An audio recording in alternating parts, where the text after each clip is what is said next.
Everyone, welcome to उत्सव classes. आज हमारी क्लासेस रहेगी पर्यावरण की। पर्यावरण ऐसा सब्जेक्ट है जो MP TET, C TET, REET और ओलटेट में पूछा जाता है, इसलिए हम इसकी सीरीज इसकी क्लासेस स्टार्ट करेंगे ईवीएस की। और उसमें पहला चैप्टर हमारा फैमिली है, परिवार। तो देखो, परिवार क्या होता है कि परिवार समाज का एक लघु रूप होता है। समाज का एक लघु रूप होता है फैमिली, है ना। और ज्ञान की प्रथम पाठशाला भी किसे कहते हैं? फैमिली को ही, परिवार को ज्ञान की प्रथम पाठशाला कहते हैं। क्योंकि बच्चा जब छोटा होता है तो वो सबसे पहले ज्ञान किसमें ग्रहण करता है? परिवार में रहकर ही ज्ञान ग्रहण करता है। उसके बाद विद्यालय में जाकर औपचारिक शिक्षा ग्रहण करता है।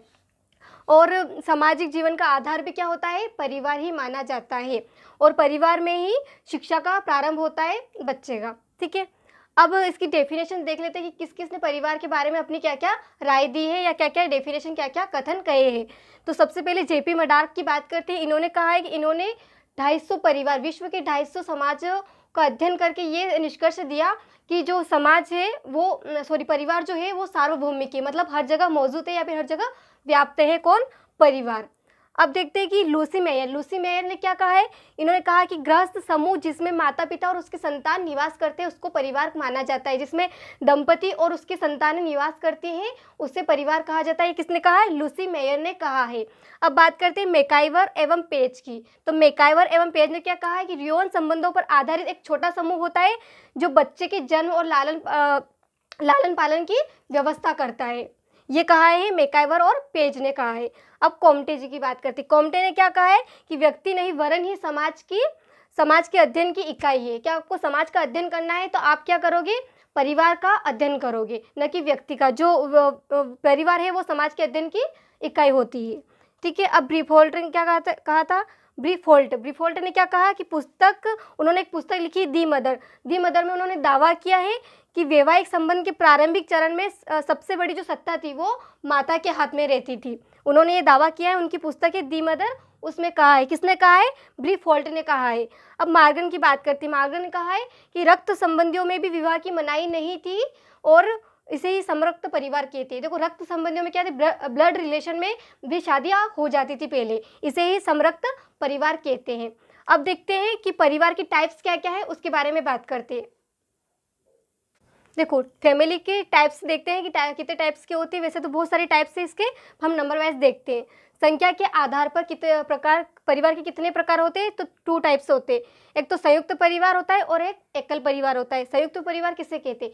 संयुक्त परिवार उसे कहते हैं जिसमें दादा दादी, मम्मी पापा, अंकल आंटी और उनके बच्चे रहते हैं, उनकी संतानें निवास करती है, उसे कहते हैं संयुक्त परिवार। और एकल परिवार किसे कहते हैं? जिसमें माता पिता और उनकी संतानें निवास करती हैं, उसे कहते हैं एकल परिवार।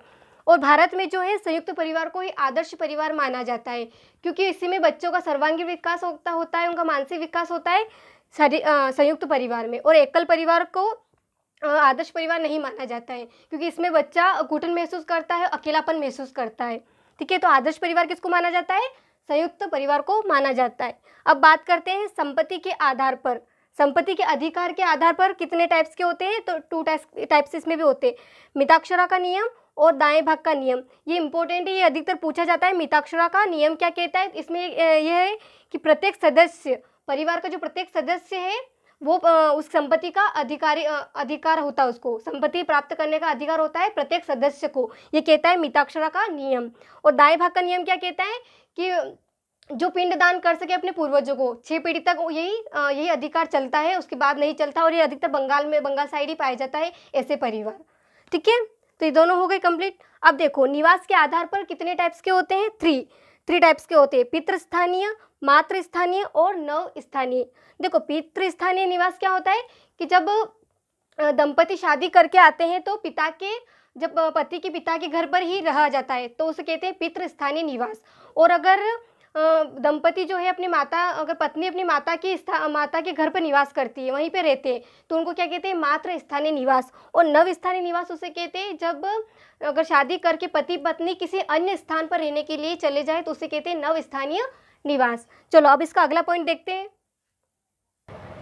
देखो अब देखते हैं अधिकार के आधार पर कितने टाइप्स के होते हैं। तो इसमें भी दो प्रकार हैं, पितृसत्तात्मक और मातृसत्तात्मक। पितृसत्तात्मक वो होता है कि जिसमें सत्ता पिता के हाथ में होती है, सारा कामकाज वो पिता ही देखते हैं, वो उसे कहते हैं पितृसत्तात्मक परिवार।